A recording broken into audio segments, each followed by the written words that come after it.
بسم الله الرحمن الرحيم والصلاة والسلام على أشرف المرسلين. Salam alaikum. Bonjour tout le monde. Aujourd'hui, on va voir ensemble un sujet d'examen qui a été proposé pour licence télécommunication l'année 2021. On va commencer par l'exercice numéro 1 sur 10 points au choix avec le deuxième. Dans cet exercice, vous avez que les personnes qui visitent les magasins de location de vidéos louent souvent plus d'un DVD à la fois. Pardon. La distribution de probabilité pour la location de DVD par client chez Bonne DVD Plus est donnée dans le tableau suivant. Il y a une limite de 5 DVD vidéo par client dans ce magasin. Pour x égale à 0, vous avez P de x égale à 0,03. Pour x égale à 1, vous avez la probabilité P de x égale à 0,50. Pour x égale à 2, vous avez la probabilité 0,24. Pour x égale à 3, quelle est la probabilité? Pour x égale à 4, la probabilité c'est 0,07. Pour x égale à 5, la probabilité c'est 0,04. La première question, quel est le type de cette variable aléatoire? Deuxièmement, trouver la probabilité qu'un client loue 3 DVD. Troisièmement, tracer la fonction de densité de probabilité et aussi la fonction de répartition. D, donc on vous demande de calculer son espérance mathématique, sa variance et son écart type et trouver la probabilité qu'un client loue au moins 4 DVD.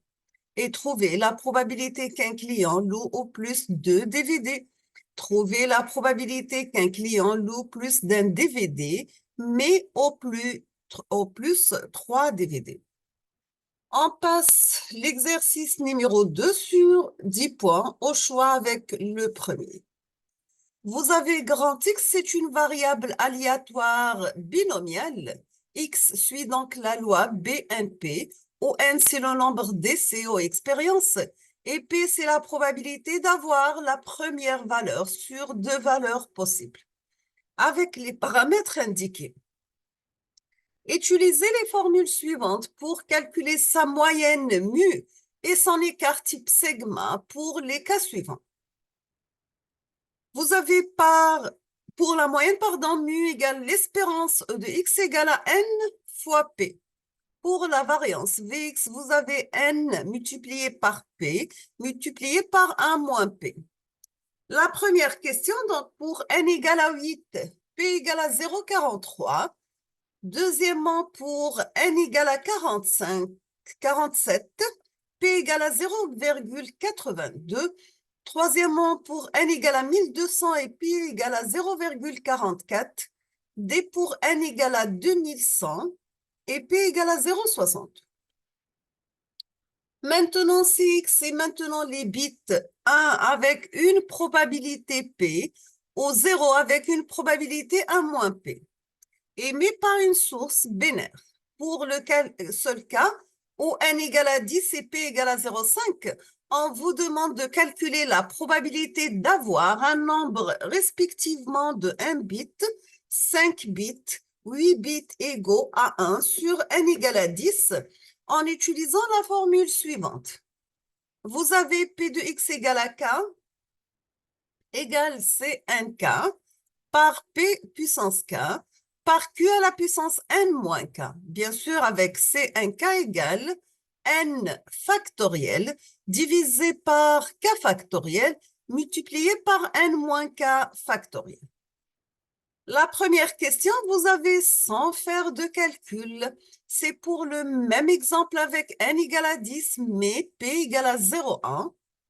Quelle sera la probabilité la plus élevée pour avoir un bit, 5 bits ou bien 8 bits égaux à 1 sur n égale à 10?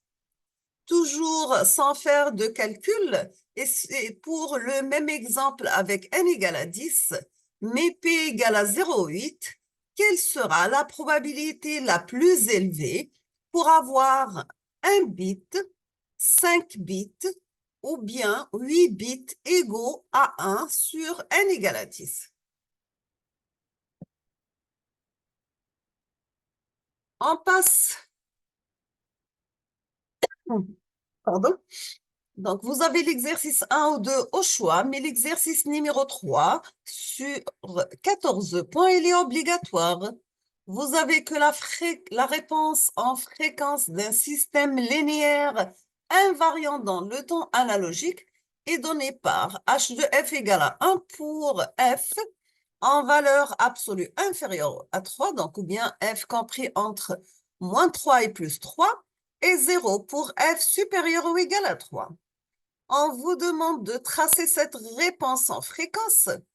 Et deuxièmement, de quel type de filtre il s'agit, c'est-à-dire s'agit-il d'un passe-bas, passe-haut, passe-bande ou coupe-bande. Troisièmement, quel est son gain statique, c'est-à-dire l'amplitude de la réponse fréquentielle pour f égale à 0.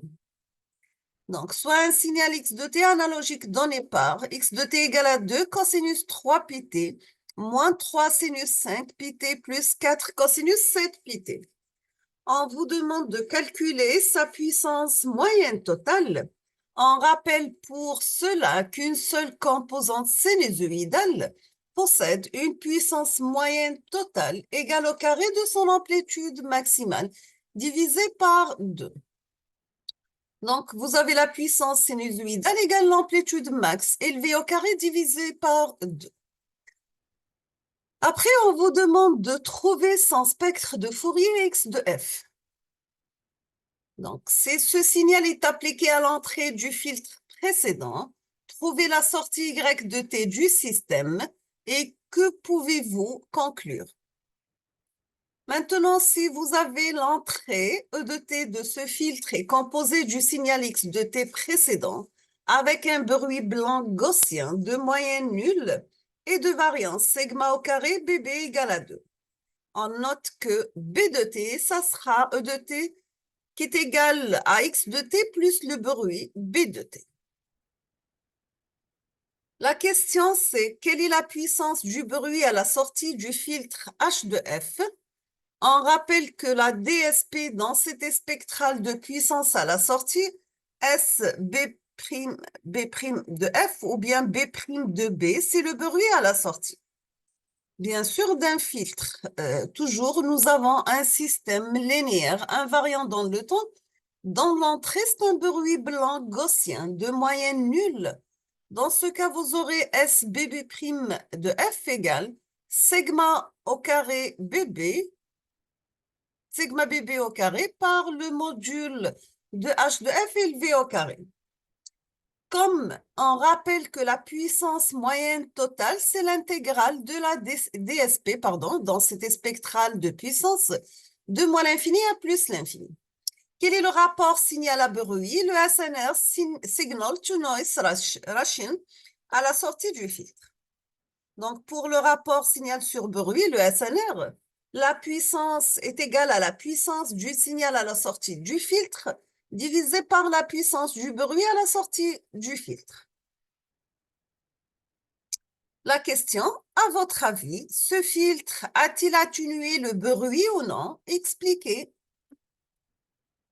La partie F, on met en cascade ou bien, c'est-à-dire en série, avec le premier système linéaire invariant dans le temps, un deuxième système linéaire invariant dans le temps, dont la réponse fréquentielle est représentée ci-dessous. Donc, vous avez l'entrée x de t qui passe à travers le premier système linéaire invariant dans le temps h de f. Vous avez la sortie du premier système y de t. Ça sera l'entrée du deuxième g de f. Et on aura à la sortie z de t. Sachant que g de f égale à 0 pour f en valeur absolue inférieure à 1, égale à 1 pour f supérieur ou égal à 1. La question, quelle sera dans ce cas la sortie z de t lorsque l'entrée x de t égale 2 cosinus 3 pt moins 3 sinus 5 pt plus 4 cosinus 7 pt? On termine avec la dernière question. Donc, comme pour la question E, le signal d'entrée est supposé mélanger avec un bruit blanc gaussien de moyenne nulle et de variance sigma au carré BB égale à 2. Et on va noter on va la noter B de t. Donc, toujours, vous avez l'entrée X de t est égal, E de t, pardon, ça sera X de t plus le bruit B de t. La question, quel est le rapport signal à bruit, le SNR à la sortie de ce filtre, et comparer cet SNR à celui calculé, la question E, et que pouvez-vous conclure? Nous sommes arrivés à la fin de ce sujet d'examen proposé pour l'essence 3, télécommunications. Je vais proposer la solution dans les prochains jours, Inch'Allah. Donc, je vous souhaite bon courage, bonne chance, beaucoup de succès et à la prochaine.